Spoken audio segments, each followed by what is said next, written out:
ओम शांति। भागवान आत्माओं को ये सुंदर संगम युग प्राप्त हुआ है। इसमें भगवान सामने भाग लेकर हमारे द्वार पर खड़ा है, हमारा आह्वान कर रहा है, हमें प्यार दे रहा है, अपनापन दे रहा है। जिसको हम ढूंढते थे, जिसके क्षणिक दर्शनों के लिए तरसते थे, जिससे छोटी छोटी चीज़ें मांगते रहते थे और हमें पता भी नहीं होता था कि जो कुछ हम मांग रहे हैं वह हमें मिलेगा या न मिलेगा भी क्या।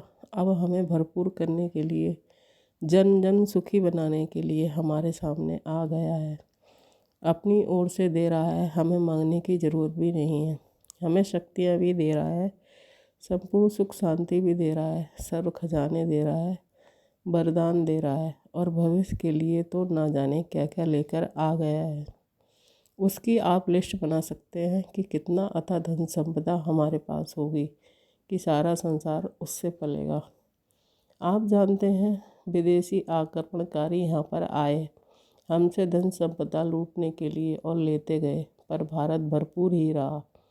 तो इतनी अथाह धन संपदा देने स्वयं भगवान हमारे द्वार पर स्थित है, तो हम क्या कर रहे हैं? हम कहाँ उलझे हैं? क्या अपने मन को शांत किया?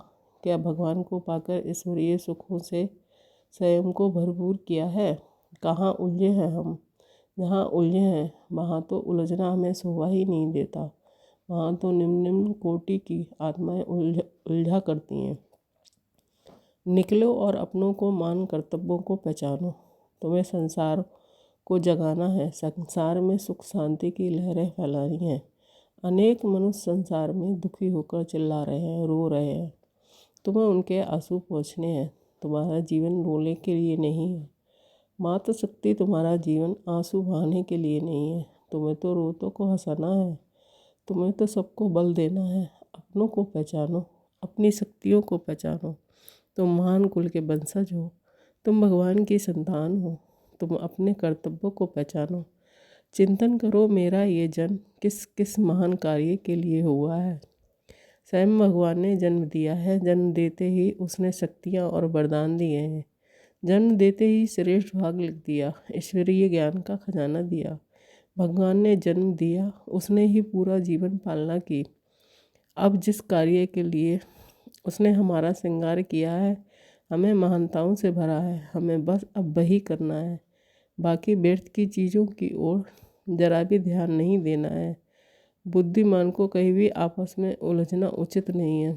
इसलिए छोटी छोटी बातों में यदि आप उलझते हैं, टकराते हैं, घबराते हैं और अपनी आंतरिक शक्तियों को नष्ट करते हैं, तो ये समझदारी नहीं है। इससे बाहर निकल जाओ और आ जाओ अपने सम्मान की महान स्टेज पर और संसार को बहुत कुछ देने के लिए स्वयं को तैयार करो। तो आज सारा दिन सभी झंझटों से मुक्त ऊपर साक्षी भाव में स्थित सम्मान में रहेंगे। मैं पूर्वज हूँ, संसार की पालना करने वाली महान आत्मा। मेरा जन्म ही महान कार्यों के लिए हुआ है। इस श्रेष्ठ और गुड फीलिंग में रहते हुए गोलोक के ऊपर बैठेंगे और अभ्यास करेंगे। बाबा से रंग बिरंगी किरणें मुझ पर पड़ रही हैं और चारों ओर फैल रही हैं, पूरे कल्प वृक्ष में जा रही हैं। मेरे सर के ऊपर ही कल्प वृक्ष है और सबकी पालना कर रही हैं। ओम शांति।